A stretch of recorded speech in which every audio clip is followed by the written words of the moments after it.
자, 여러분의 최대 간임사는 무엇입니까? 우리 주님의 최대 간임사는 다른 것이 아니라 저와 여러분의 구원입니다.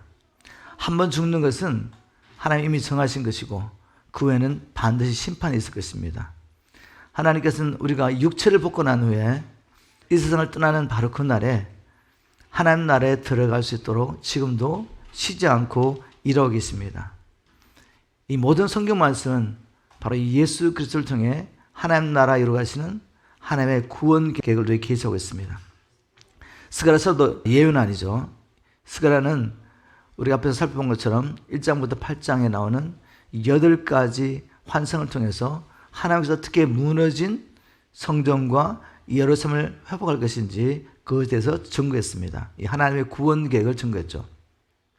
그리고 스가랴 9장부터 14장 말씀을 통해서는 구체적으로 예수 그리스도의 철임과 재림에 대한 사건, 바로 철임과 재림에 있을 사건들에 대해서 예언하고 있습니다. 오늘 이 본문 말씀에 특별히 그날에 그때라는 말씀을 반복해서 언급하면서 주님의 철임으로 인하여서 또 주님 재림하실 때 어떤 일이 날 것인지 우리에게 증거하고 있습니다. 그날에 도대체 어떤 일이 일어날 것 같습니까? 또 어떤 일이 일어났습니까? 이 질문에 대한 답변을 오늘 본문 말씀을 통해서 함께 찾아보면서 이 마지막 때 있을 미혹과 큰 환난 중에서도 어떻게 우리가 믿음을 지키며 또 하나님의 친백성으로 사명을 감당할 수 있는지, 그리고 무엇보다도 마지막 날, 그날이 우리 주님이 오셔서 있게 될 마지막 날이든지 아니면 우리가 그 전에 주님의 분을 받고 하나님 앞에 서는 바로 그 날이든지 그날에 우리가 주님 앞에 모두 다시 서게 되기를 주님으로 축복합니다. 자, 그날은 어떤 날입니까? 스가랴 13장 7절 말씀을 통해 보면 그날은 하나님께서 자기의 목자 되시는 하나님 아들 예수 그리스도를 치시는 날입니다. 자기의 목자이며 자기의 착된 자, 사랑하는 자를 치시는 날이죠. 스가랴 13장 7절 만군의 여호와가 말하노라 칼아 끼어서 내 목자 내 짝된 자를 치라. 목자를 치면 양이 흩어지려니와 작은 자들 위에는 내가 내 손을 들이오리라. 하나님께서 칼에게 명령하십니다. 끼어서 내 목자 내 양 내 짝된 자를 치라. 여기서 칼은 바로 다른 것이 아니라 세상 권세자들을 상징합니다. 그런데 여기서 우리가 주목할 것은 뭔가 하면 하나님께서 칼에게 명령하시는데 누구를 치라고 하셨습니까? 원수를 치라고 하신 것이 아니라 하나님께서 세우신 목자 하나님의 짝된 자를 치라고 명령하셨습니다.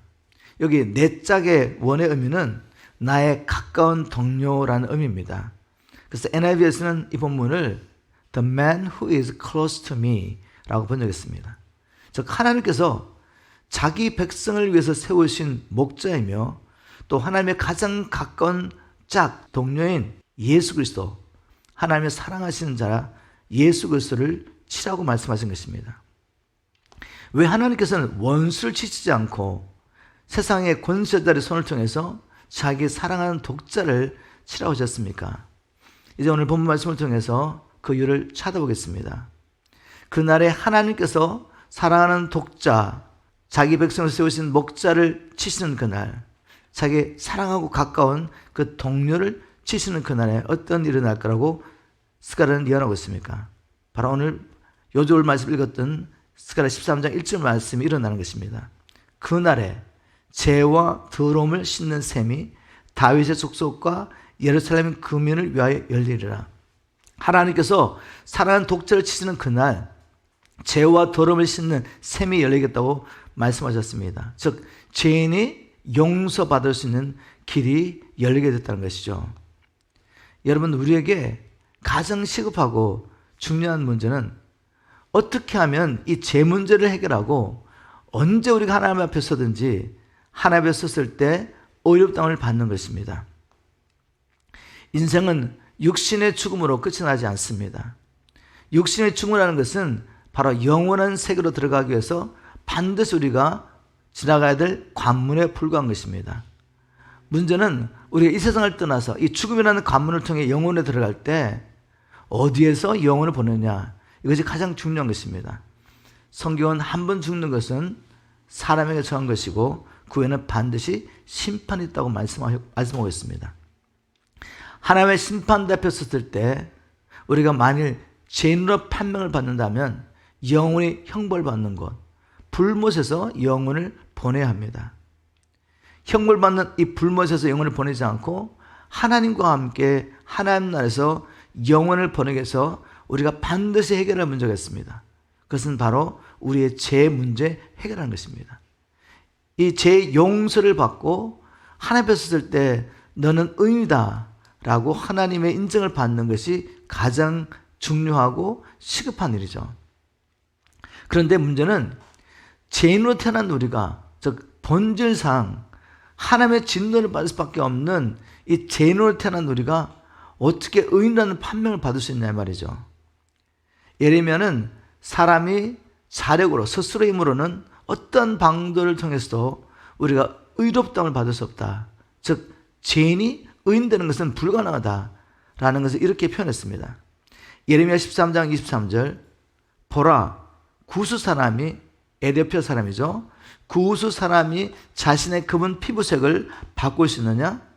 표범이 자기 몸의 반점을 없앨 수 있느냐?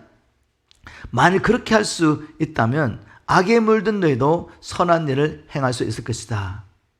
다시 말해서 이 범죄한 아담의 후손으로 태어난 우리는 태어날 때부터 죄인으로 마귀에 속한 자로 마귀의 자녀로 태어나게 됩니다.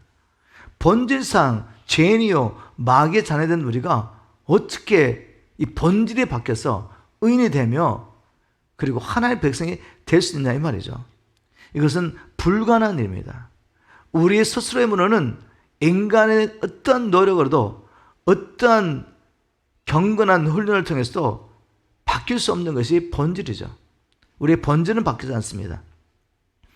그럼 우리가 어떻게 하나님 앞에 의인으로 서서 하나님 나라에 들어가 하나님과 함께 영혼을 보낼 수가 있겠습니까? 그래서 우리 모두는 구원자가 필요합니다. 근본적으로 죄와 사단의 권세에서 우리를 해방시켜주고 우리를 본질적으로 바꿔서 하나님의 자녀로 거듭나게 할 수 있는 구원자가 필요한 것입니다. 바로 하나님께서는 이 구원자를 보내시겠다고 성경 말씀을 통해 계속 예언하고 있죠. 이 구원자가 우리를 구원하는 방법은 바로 구원자로 오신 하나님의 아들 예수 그리스도께서 고난을 받는 일을 통해서 하나님께서 이루시겠다고 선지자를 통해 예언하셨습니다. 이사야 선지자는 그리스도가 받을 고난에 대해서 그리고 그가 이 고난을 통해 우리에게 이루실 구원에 대해서 이렇게 예언했습니다. 이사야 53장 5절 6절 그가 찔림은 우리의 허물을 인하며 그가 상함은 우리의 죄악을 인함이라. 그가 징계를 받음으로 우리가 평안을 누리고 그가 채찍에 맞음으로 우리가 남을 입었도다. 우리는 다 양 같아서 그릇 행하여 각기 제 길로 갔거늘 여호와께서는 우리 무리의 죄악을 그에게 담당시키셨도다. 저와 여러분이 지불할 그 죄의 싹을 하나님께서는 하나님의 사랑하신 아들 그분을 그리스도 구주로 우리에게 보내주셔서 그에게 모든 죄를 담당케 하심으로 우리를 구원하시겠다고 말씀하셨습니다. 원수된 우리와 화목케 하시며 죄와 사단의 권세를 살며 찢어지고 깨어지고 무너진 우리를 치료하시고 회복하시겠다고 약속하셨습니다. 스가랴 선지자도 오늘 본 말씀을 통해서 그리스도의 받으실 고난을 통해서 우리가 죄 용서 받을 것을 이렇게 선포하고 있습니다. 스가랴 13장 7절 나 전능한 만군의 주가 말한다. 칼아 일어나 내 목자를 쳐라. 그 결과 13장 1절에 그날에 죄와 더러움을 씻는 셈이 다윗의 촉속과 예루살렘의 거민을 위하여 열리리라. 아멘. 죄와 더러움을 씻는 셈이 열린다는 것은 마침내 죄인이 죄 용서를 받고 하나님 앞에 의롭다움을 받을 수 있는 길이 열렸다는 선포입니다. 죄 용서를 받으려면 죄의 싹을 치부해야 되는데 그 죄의 싹은 사망입니다. 다른 어떤 것으로도 죄의 싹은 치부되지 않습니다. 우리의 종교적인 열심으로도 우리가 검식하고 기도하고 사람들 보기에 선한 어떠한 일을 한다 할지라도 인간적으로 보기에 선한 일을 통해서는 죄의 삭스에 지불되지 않습니다. 왜냐하면 심판주이신 하나님께서 죄의 삭스는 사망이라고 했기 때문입니다. 그래서 우리가 이 죄 용서를 받으려면 우리가 죽어야 할 이 자리에 누군가 대신해서 죽어야 하는 것입니다. 그런데 모든 사람들이 죄를 짓기 때문에 어떤 사람도 우리를 위해서 대신 죽을 수는 없는 것입니다. 각 사람은 자기의 죄를 인하여 죽을 수밖에 없는 것입니다. 짐승의 피가 우리의 죄를 용서할 수 있겠습니까? 천사가 우리의 죄를 대신할 수 없습니다. 사람의 죄를 대속하려면 사람이 죽어야 하는 것입니다. 그런데 그 사람이 죄가 없는 사람이 하는 것입니다. 그래서 하나님께서 택하시는 방법이 무엇이겠습니까? 죄가 없이 사람의 형상을 가진 자가 죽어야 되기 때문에 하나님께서 택하시는 방법은 바로 하나님 자신이었습니다. 하나님 자신, 우리가 하나님의 형상을 따라 칭을 받았기 때문에 하나님만이 우리를 위해서 죽을 수가 있는 것입니다. 그런데 죽기 위해서는 또한 사람이 되셔야 되죠. 그런데 그 사람이 죄가 있으면 안 됩니다. 하나님 택하시는 방법이 무엇입니까? 하나님의 형상을 가진 예수 그리스도, 그분이 혈과 육을 가진 사람의 모양으로 오셔서 죄가 없인 그분이 우리를 대신해서 죄값을 지불하게 하심으로 죄 용서받으신 길을 열어주신 것입니다. 바로 하나님께서 가장 가까이 사랑하시는 자, 그의 동력자시죠. 하늘과 땅을 함께 창조하신 하나님의 아들을 이 세상에 보내셔서 우리를 대신하여 죄값을 지불하게 하셨던 것입니다. 바로 히브리서 기자가 이것에 대해서 이렇게 증거하고 있습니다. 히브리서 2장 14절 15절 하나님의 자녀들인 우리는 피와 살을 가졌고 예수께서도 우리와 마찬가지로 살과 피를 가진 인간의 모습으로 나타나셨습니다. 그런 까닭은 자기 육신의 죽음을 통해 죽음의 권세를 가진 자 곧 마귀를 멸망시키기 위해서였고, 또한 죽음의 공포 때문에 평생토록 마귀의 노예로 매어 사는 사람들을 해방시켜 주시기 위해서였습니다. 요한일서 4장 10절에도 이렇게 기록하겠습니다. 사랑은 여기에 있습니다. 우리가 하나님을 사랑한 것이 아니라 오직 하나님이 우리를 사랑하사 우리 죄를 위하여 화목제로 그 아들을 보내셨습니다. 여러분, 그날에 어떤 일이 일어났습니까? 그날에 우리를 위하여 우리의 죄와 더러움을 씻는 샘이 열릴 수 있도록 그날에 하나님께서 자기 사랑하는 독자를 치셨던 것입니다. 즉 우리의 죄를 대신하여 하나님의 아들을 십자가에 다시고 그의 죽으심, 그의 피 흘리심을 통해 우리가 죄 용서받을 수 있는 길을 여셨던 것입니다. 예수님의 십자가에 달린 그날, 고난을 받으신 그날 우리가 죄 용서만 받은 것이 아니라 또 하나님은 놀라운 일을 행하셨습니다. 바로 스가랴 13장 2절에 이렇게 기록하겠습니다. 나 전능한 만군의 주가 말한다. 그날에 내가 이 땅에서 모든 우상들의 이름을 완전히 지워버려서 더 이상 내 백성들로 그 이름을 기억조차 해내지 못하게 할 것이다.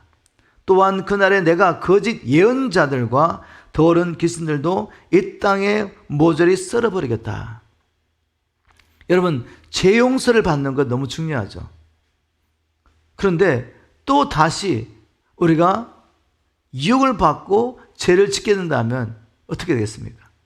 그래서 주님께서 근본적으로 우상과 거짓 예언자들과 더러운 귀신을 이 땅에서 제해버리겠다고 말씀하셨습니다. 어떻게, 어떤 방법으로 주님께서는 우리의 죄를 용서하실 뿐만 아니라 이제 근본적으로 이 우상과 그리고 거짓 예언자들과 더러운 귀신을 제하시겠다고 말씀하셨습니까? 어떤 방법으로? 먼저 이것을 우리가 깨닫기 위해서 몇 가지 생각할 것이 있습니다. 바로 첫 번째, 우상과 거짓 선자와 그리고 더러운 귀신의 관계입니다. 성경 말씀을 보면 우상과 거짓 선자와 더러운 귀신은 하나로 연결되었음을 알 수 있습니다. 사람들이 왜 우상을 섬김으로 하나님 앞에 범죄하게 됩니까? 바로 거짓 선자들의 미혹을 받았기 때문입니다. 마귀는 거짓 선자를 보내가지고 사람들을 미혹하여 하나님이 아닌 다른 것들을 사랑하며 섬기도록 미혹합니다. 근데 이 거짓 선자는 어떻게 나타나게 됩니까? 성경에 보니까 이 거짓 선지자는 더러운 귀신의 가르침을 받음으로 거짓 선자로 세워진다는 것을 우리가 알 수 있습니다. 하나님께서는 이 마지막 때 교회 안에 미혹의 영들의 가르침을 받은 교사들이 많이 일어날 것을 예언하고 있죠. 우리 예수님께서 친히 이렇게 말씀하셨습니다. 마태복음 24장 11절에 거짓 선자가 많이 일어나 많은 사람을 미혹하게 하겠으며, 그리고 디모데전서 4장 1절에 이렇게 기록하고 있습니다. 그러나 성령께서 분명하게 일러주신 대로 훗날 마지막 때가 되면 교회 안에도 어떤 사람들이 믿음에서 떠나 속이는 영들과 귀신들의 가르침을 퍼뜨리는 거짓 교사들을 따를 것입니다. 마지막 때 어떤 사람들이, 교회 안에 있는 어떤 사람들이 믿음을 버리고 귀신의 가르침을 따라간다고 합니다. 그리고 그 귀신의 가르침을 받은 거짓 교사를 따라가는 수많은 사람들이 교회 안에 있을 것이라고 주님이 예언하고 있습니다. 이 마지막 때 사람들이 교회에 있는 사람들입니다. 교회에 있는 사람들이 귀신의 가르침을 받은 교사를 따라가게 되는 이유가 무엇입니까? 성경 말씀을 통해 보니까 그들이 진리의 사랑을 원치 않습니다. 즉 진리를 사랑하지 않고 자기를 사랑하며 세상을 사랑하기 때문에 결국 더러운 귀신의 가르침을 받은 거짓 교사를 따라가게 될 것이라고 성경은 예언하고 있습니다. 디모데후서 4장 3절, 말세의 때가 이르면 사람들은 올바른 교훈을 받아들이려 하지 않고 자신들의 세상 욕망에 따라 자신들의 비위에 맞는 말을 하는 교사들에게 모여들 것입니다. 지금 말세가 됐고 바울이 예언한 대로 교회 안에는 자기를 사랑하고 세상을 사랑하기 때문에 진리의 복음보다는 자신들의 비위에 맞는 말을 하는 이 교사들을 따라가는 일들이 지금 일어나고 있죠. 고린도후서 2장 10절에도 이렇게 기록했습니다. 이처럼 그들이 그자의 미혹에, 여기 그자는 적그리스도죠. 적그리스도의 미혹에 속아 멸망받게 되는 까닭, 그 이유는 무엇입니까? 자신들을 구원해 줄 진리를 사랑하여 받아들이지 않기 때문에, 즉 진리의 복음을 받아들이기를 원치 않는 것입니다. 그리고 미혹을 받고 적그리스도를 따라가게 됩니다. 교회 안에서도 이런 일들이 일어나게 될 것입니다. 자, 그러면 우리의 질문은 이것입니다. 이 말세에 우리가 어떻게 이 더러운 귀신의 가르침을 받은 거짓 교사가 증거하는 거짓된 교리를 따라가지 않고 끝까지 진리의 복음을 따라갈 수가 있겠습니까? 그래서 하나님을 섬길 수가 있겠습니까? 첫 번째는 원수마귀의 개를 알아야 되죠. 이 원수마귀는 마치 우리를 위하는 것처럼 이렇게 이야기하지만 결국 그의 목적은 무엇입니까? 요한복음 10장 10절에 보면 원수의 마귀의 한 가지 목적은 이것입니다. 하나님께서 우리 계신 모든 축복과 생명을 도둑질하고 결국 우리를 죽이고 파괴하는 것입니다. 겉으로는 마귀의 유혹이 보암직하고 또 모범직하게 보인다 할지라도 그 목적은 결국 우리를 죽이는 것입니다. 우리를 멸망으로 인도하는 것입니다. 그러므로 진리의 말씀이 아닌 어떤 교리나 어떤 달콤한 가르침도 우리는 따라가서는 안 되는 것입니다. 그리고 무엇보다도 우리가 이 마지막 때 거짓 교리를 물리치고 오직 복음과 그래서 살 수 있는 것은 바로 하나님께서 예수 그리스도의 십자가의 이 사건을 통해서 우리에게 보여주신 하나님의 이 큰 사랑을 깨닫는 것입니다. 십자가를 통해 나타난 이 진리의 사랑이 우리 안에 계시될 때, 이 큰 사랑이 우리를 사로잡을 때 우리는 모든 미혹을 분별하고 물리칠 수 있습니다. 유혹을 이기고 또 어떠한 환난 가운데서도 핍박 가운데서도 끝까지 믿음을 지키며 하나님을 따라갈 수 있는 것입니다. 요한일서에서 이렇게 기록했습니다. 사랑하는 자들아, 하나님이 같이 우리를 사랑하셨은즉 우리도 사랑하시기 마땅하다. 만일 하나님의 사랑이 십자가를 통해 나타난 하나님의 사랑이 우리에게 계시됐다면 우리를 살리시려고 하나님이 사람의 몸을 가지고 땅에 오셔서 죄 없으신 하나님이 우리를 위해서 기꺼이 십자가에 죽으셨다면 우리를 하나님 나라로 인도하셔서 하나님과 영원히 함께 살게 하려고 하나님이 이런 큰 사랑을 우리에게 보여주셨다면 우리도 그분처럼 사랑하는 것이 마땅하다는 것입니다. 예수도 친히 이렇게 말씀하셨죠. 사람이 나를 사랑하면 내 말을 지키리니. 우리가 이 마지막 때 하나님께서 우리에게 주신 사명, 주 예수 그리스도의 은혜의 복음을 증거하며 끝까지 믿음을 지키시는 유일한 길은 진리의 사랑이 우리 안에 계속해서 계시되는 것입니다. 이 비밀을 알았던, 이 영적인 원리를 알았던 바울이 디모데에게 어떻게 건면하는지 한번 말씀을 살펴보겠습니다. 바울은 우리가 미혹을 물리치고 핍박 가운데서 환난 가운데서도 끝까지 믿음을 지키시는 유일한 길이 무엇이라고 생각하냐면 진리의 복음이 우리 안에 풀어지는 것입니다. 복음을 모든 성경을 열어서 계속 선포하라고 디모데에게 건면하는 것을 보게 됩니다. 다시 한번 디모데전서 4장 1절로 돌아가서 말씀을 살펴보겠습니다. 그러나 성령께서 분명하게 일러주신 대로 훗날 마지막 때가 되면 교회 안에도 어떤 사람들이 믿음에서 떠나 속이는 영들과 귀신들의 가르침을 퍼뜨리는 거짓 교사를 따를 것이다.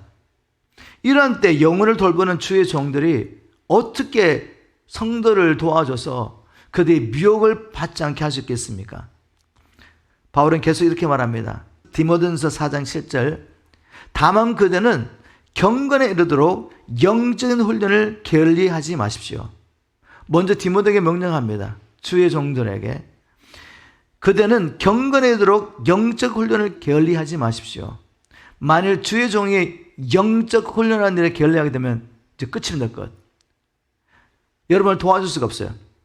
그래서 디모데에게 말합니다. 그대는 경건에 이르도록 영적 훈련을 게을리하지 마십시오. 당연히 또 제가 여러분들에게 경건 훈련을 게을리하지 않도록 계속 도전하고 도와줘야 되겠죠. 그리고 뭐라고 말했냐면 디모데전서 4장 13절에 보면 내가 그곳에 갈 때까지 그대는 성경 말씀을 읽는 일. 초대교회 때는 성도들의 몸이 어떻게 했다고요?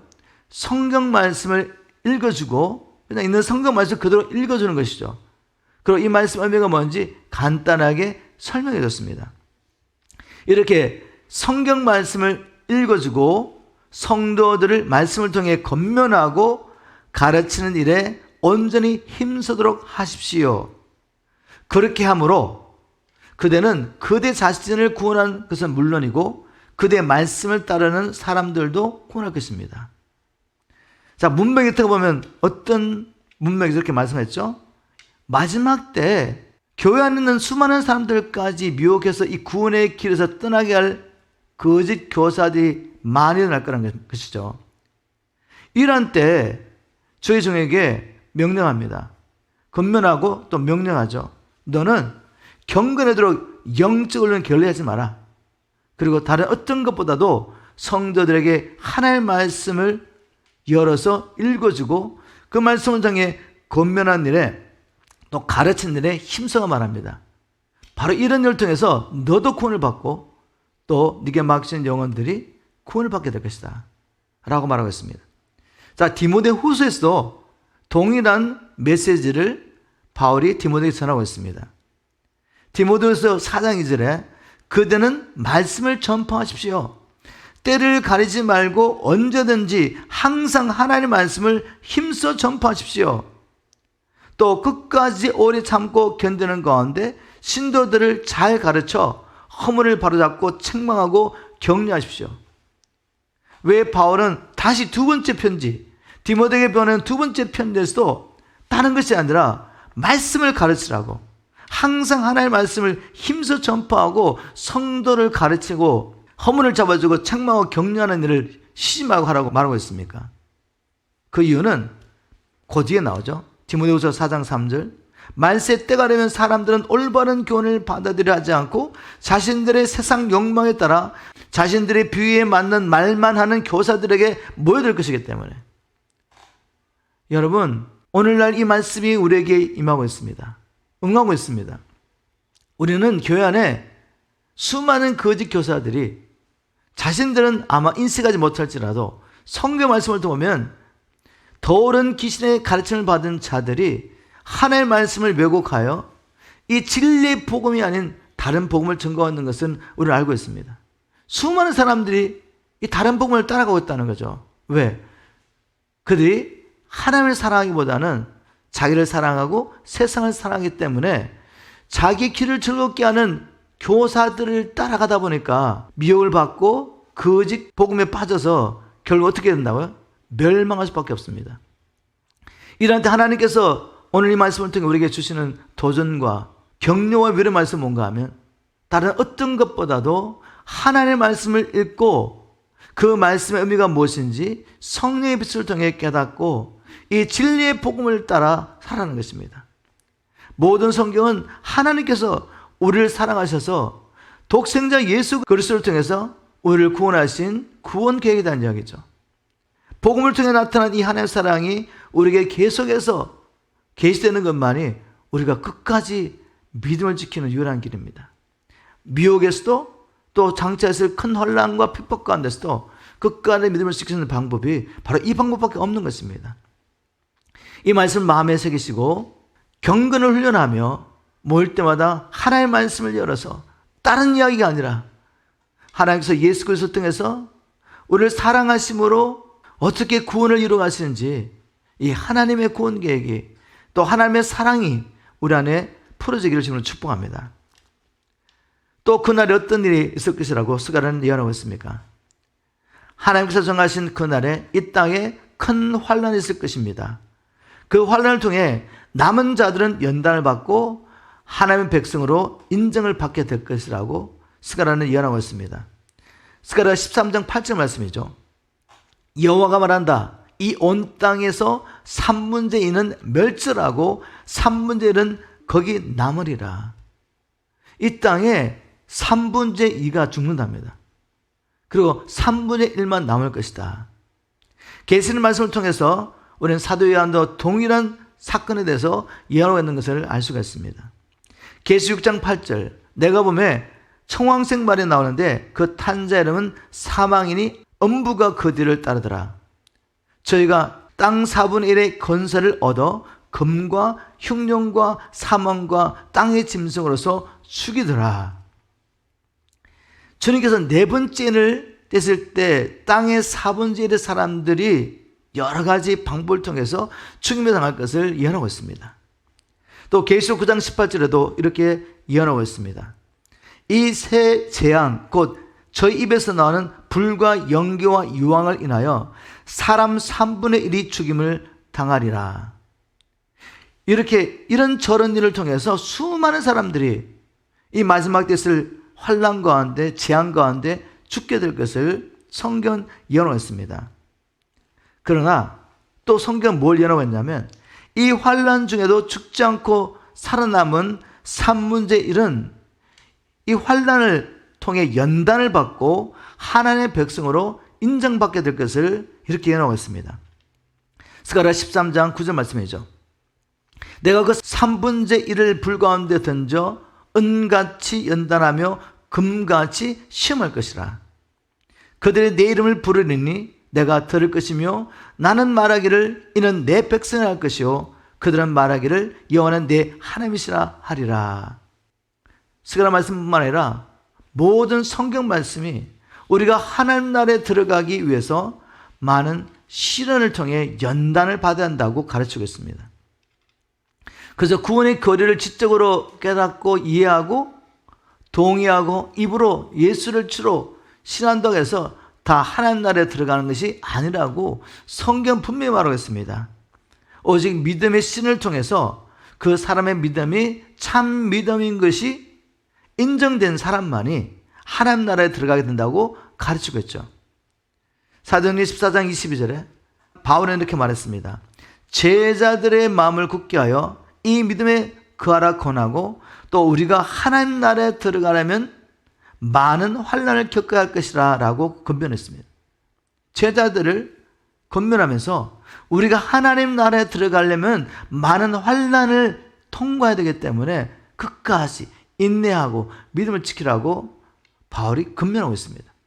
복음을 전파하고 교회를 세워 난 다음에 다시 그가 복음을 전파했던 곳으로 돌아와서 제자들을 이렇게 건면하는 것입니다. 계시록 7장 14절에도 이 사람들은 큰 환난을 겪은 자들로서 그들은 어린 양의 피로서 자기들의 옷을 빨아 희게 만들었습니다. 큰 환난을 통과한 후에 하나님 앞에 와서 구원에 찬양하고 있는 것을 보게 됩니다. 이처럼 하나님 나라에 들어가려면 많은 환난을 통해서 믿음의 시연을 통해서 그 믿음이 참 믿음인 것을 검증받아야 합니다. 그래서 예수님께서는 제자들에게 구원을 얻을 자가 적을 것이라고 종종 말씀하셨죠. 누가복음 12장 31절 32절 오직 너희는 그의 날을 구하라 그리하면 이런 것을 너에게 더하시리라. 적은 무리여 무서워 말라 너희 아버지께서 그 나라를 너에게 주시기를 기뻐하시느니라. 이 말씀을 잘 묵상해 보면 결국 하나님의 나라를 유업으로 받게 되는 자가 많다 적다? 적습니다. 적은 무리라고 말했기 때문에. 그러면 그 적은 무리는 어떤 사람인가? 오직 하나님의 나라와 뜻을 구하며 사는 사람이죠. 교회 안에 예수를 주로 입으로 고백한 사람은 많지만 정말 얼마나 많은 사람들이 하나님의 나라를 구하며 살고 있는 거죠. 우리를 예수 그리스도 안에서 구원하신 목적대로 이 은혜의 복음을 증거하는 것을 평생 사명으로 여기면서 실제로 사는 사람이 얼마나 되냐 겁니다. 내 안에 하나님의 나라가 임하도록 경건을 훈련하며 말씀과 기도로 성령 충만을 받기 원하는 그렇게 몸부림치는 사람이 얼마나 되냐 겁니다. 그래서 주님께서는 하나님 나라를 유업으로 받게 될 자가 적다고 말씀하셨죠. 종종 말씀을 하셨습니다. 그래서 누가복음 13장 23절에 어떤 사람이 이렇게 묻습니다. 주여 구원을 얻을 자가 적으니까 저에게 이르실 때 좁은 문으로 들어가기를 힘써라. 내가 너에게 이르노니 들어가기를 구하도 못하는 자가 많으니라. 이렇게 주님께서는 하나님 나라에 들어가서 그 나라를 유업으로 받을 자가 적다고 말씀하시며 그러므로 넓은 문이 아니라 좁은 문으로 들어가기를 힘쓰라고 그도 말씀하고 있죠. 근데 오늘날 이렇게 이야기하면 교회에 있는 많은 사람들이 뭐라고 말하죠? 당신들 은혜로 받은 구원을 왜 행위를 통해 들어간다고 그렇게 말하고 있습니까? 라고 우리를 정죄하죠. 우리 이상한 사람 여기입니다. 그 이유는 아시겠죠? 주님의 말씀대로 이미 교회 안에 더러운 귀신의 가르침을 받고 복음을 왜곡해서 잘못된 교리를 가르친 자가 많은 사람들을 미혹했다는 증거입니다. 이러한 때 우리가 붙잡아야 할 말씀 무엇이겠습니까? 진리의 말씀입니다. 어느 때보다도 하나님의 말씀 앞에 와서 이 말씀이 어떠한 목적으로 기억됐는지 하나님의 의도를 따라 말씀을 보면서 이 말씀을 통해 다시 한번 예수 그리스도를 통해 하나님 나라를 이루고 가시는 하나님의 구원계를 발견하고 우리를 하나님의 자녀 삼기 위해서 하나님께서 행하신 이 놀라운 일들, 이 큰 사랑이 계속해서 계시되어서 이 사랑에 붙잡히는 방법밖에 없습니다. 13장의 결론적으로 스가랴 이렇게 말합니다. 그들은 내 백성이 되고 나는 그들의 하나님이 되리라 라는 말씀이죠. 구원의 목적이 무엇입니까?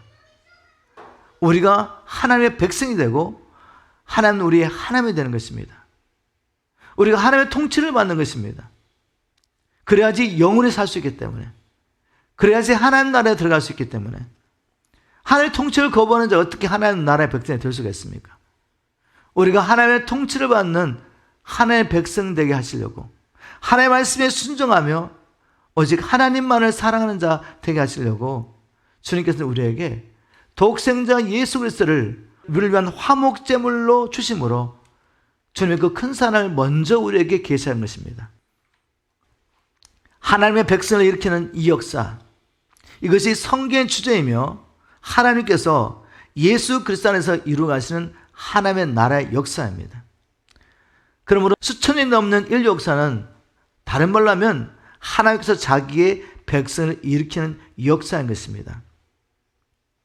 스가랴는 하나님께서 주신 이 계시의 말씀을 통해서 8가지 환상의 계시를 통해, 그리고 9장부터 13장을 통해 예수 그리스도의 철인과 재림에 관련된 사건들에 대해서 계시하면서 우리에게 구원의 길을 보여주고 있습니다. 하나님의 진노를 받을 수밖에 없는 우리, 마귀의 자녀로 태어난 우리가 어떻게 하나님의 자녀가 될 수 있는지를 이렇게 계시하고 있습니다.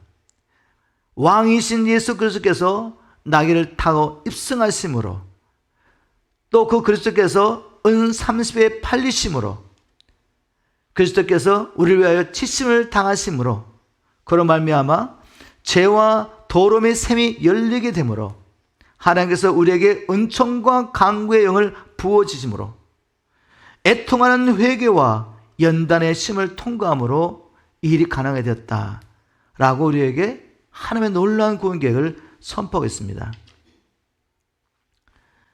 이제까지 그날은 어느 때를 가리키며 또 그날에 무슨 일이 일어났는지 나눠보았습니다. 그날에 하나님의 아들 예수 그리스도께서 우리를 대신하여 십자가에서 화목제물이 되심을 통해서 제삼을 받는 길이 열렸다고 나눴습니다. 마귀는 사람들이 이 진리의 복음, 이 진리의 사랑에 대해서 알지 못하도록 지금도 교회 안에 귀신의 가르침을 받은 자기의 종들, 거짓 교사를 심어두고 어리석은 교인들을 미혹하며 유혹하고 있습니다. 이러한 때 우리가 어떻게 우상숭배와 거짓 교사들의 가르침과 더러운 귀신들의 영향로부터 우리 자신을 보호하며 끝까지 믿음을 지키며 사명을 감당할 수 있겠습니까? 오늘 하나님께서는 이 스가를 통해 이렇게 우리에게 권면하고 계십니다. 경건에 이르도록 영적 훈련에 힘쓰라고 합니다. 때를 가리지 말고 언제든지 항상 하나님의 말씀을 전파하는 일에 힘쓰라고 합니다. 이렇게 부지런히 경건을 연습하며 항상 복음을 전파하며 하나님의 친백성 살아갈 때 미혹을 받지 않으며 또 환난 중에서도 끝까지 믿음을 지킬 수 있는 은혜와 능력이 위로부터 부어질 것입니다. 남은 생에 주님께서 우리에게 주신 사명, 곧 하나님의 은혜의 복음을 전가하는 일을 감당하고 우리의 달려갈 길을 마친 후에 주님 앞에 섰을 때 하나님의 백성으로 인정받는 저와 여러분 되기를 주님으로 축복합니다.